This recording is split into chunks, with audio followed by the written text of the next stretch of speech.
When you went to Korea, have you thought about that you are going to fight against Chinese?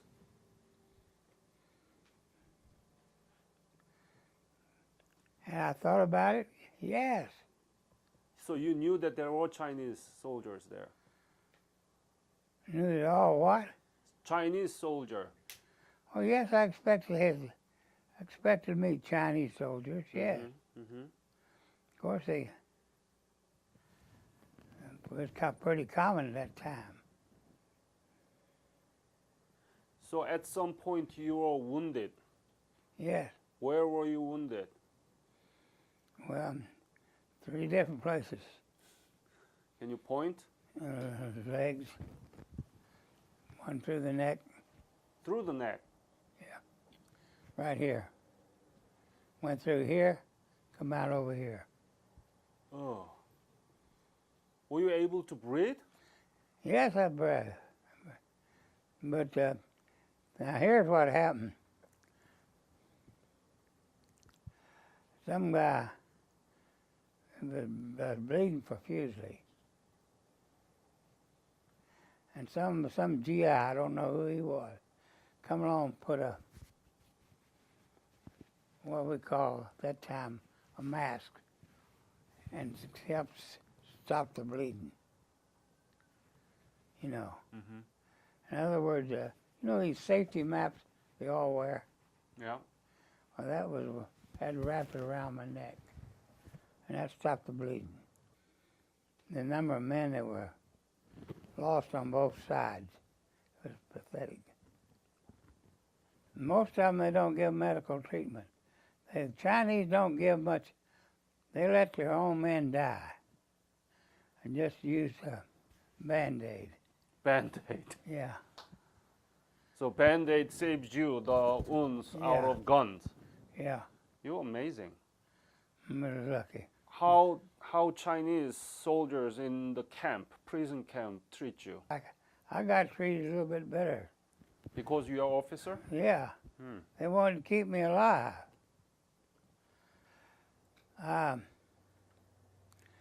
We got hit one night real hard at another location. And we killed a large number of the men. But the next morning I got up, I found quite a few that dead out there, you know. And I went out there to hope and get some of the men give me some information. Of course, they couldn't speak English. But the point was, they showed me pictures of their home, you know. So I thanked them. I let them live. It's a friend and enemy. Have I been? I have no enemy over there. No, you don't have any enemy over there? Well, yeah, I have no hatred toward the Chinese. Why? Because you were... Why? He was just doing what I was doing. Mm-hmm. I was fighting for my country, and he was doing the same thing.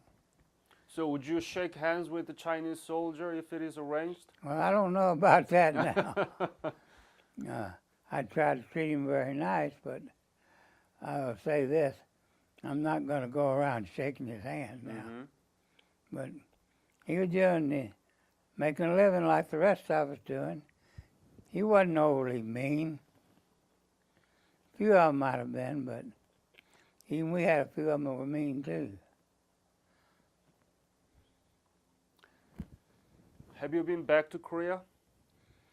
No. You never been back to Korea? Well, I don't look. I spent 29 months over there. That's enough. You are sick and tired of it? Look, I have no desire to go back to Korea. Another thing too is my, what do you call, legs. Can't take the treatment. Go, listen, that's mountain. Have you ever, you've been there. Look, that's mountain after mountain. I mean this way. Yeah. That's what you look up at. And there's no small, peaceful, what do you call, farmland. That is one mountain after another. Mm. I didn't give you much. I could full of combat stories, but listen, we were on a tip-top hill overlooking Korea, the capital of Korea.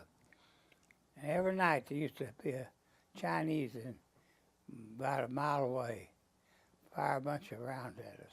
We never could hit him when we fired back at him. Well, hell, he didn't.